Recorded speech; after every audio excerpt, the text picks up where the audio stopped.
সঙ্গে তোমার পরিষ্কার দাগ লাগাইয়া দিয়েছি। আলোর তারের মাধ্যমে রক্ত বের করে দিয়া না, মায়ের রক্ত দিয়ে face kan tak tu bawa bawa ke sulti sudah raya.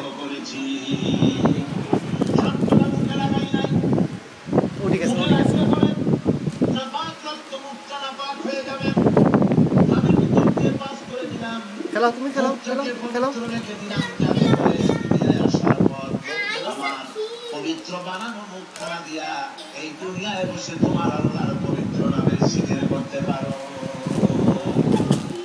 এমন সুন্দর করে মায়ের পিঠের ভিতরে তৈরি করলাম, হাত দিলাম, পা দিলাম, সুন্দর করে বানালাম, এমন খুব করে বানালাম, সুন্দর করে বানালাম। এরপরে কি করলাম,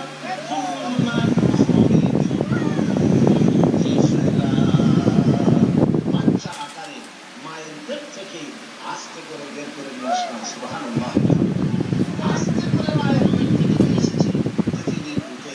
পৃথিবীতে যখন আসলে তখন তোমার অবস্থাটা কি ছিল? যন্ত্রণায় যদি মরেও থাকে, কান্না ছাড়া ভাষা আছে?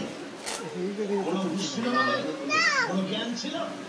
আল্লাহ রাব্বুল আলামিন বলেন, Kalau baru pun dekta, nak film baik tu juga dekta kan. বুতুনি উম্মাহাতিকুম লা তা'লামুনা শাইআ। মায়ের গর্ভ থেকে এমন অবস্থায় বের করে এনেছি যখন তোমার কোনো হুঁশ নাই, জ্ঞান নাই, কথা বলতে পারো না, পায়খানার ভিতরে পড়ে থাকো, ট্যাঁ করে কান্না ছাড়া পথ নাই, পানির পিপাসায় গলা শুকিয়ে যায়, কান্না ছাড়া পথ নাই, মনে তোমার মুখের কোনো ভাষা নাই কান্না ছাড়া। আমি তোমার এমন আল্লাহ, আমি তোমার এমন স্রষ্টা, আমি তোমার এমন রব, তোমার ভাষা নাই বলে মায়ের কলিজার ভেতরে আমি তোমার প্রতি এক দুর্বিনীত মহব্বত পয়দা করে দিয়েছি। তোমার কান্না তোমার মায়ের বুকের মধ্যে সেই মিলে যায়। তুমি যখন কাঁদো, কান্নার আওয়াজ যখন মায়ের কানে চলে যায়, হাজারো কাজ করে বাচ্চারে করে না। কি খাবে কেউ তৈরি করে না। আল্লাহ রাব্বুল আলামিন বলেন, দুনিয়ায় আসার আগে তুমি কি খাবে, খাবারের বন্দোবস্ত আমি আল্লাহ করেছি, আমি এমন স্রষ্টা। তুমি দুনিয়া আসার 6 মাস আগে তোমার মায়ের বুকের উপরে তোমার খাদ্য গরম করে আমি আল্লাহ রিজার্ভ করে রেখে দিয়েছি। সেই খাদ্য শুধু খাদ্য নয়, রোগের প্রতিষেধক, এটা ওষুধ।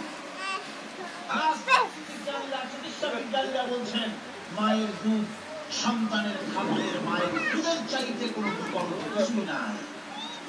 সন্তান পৃথিবীতে মায়ের প্রথম দুধটা প্রাণী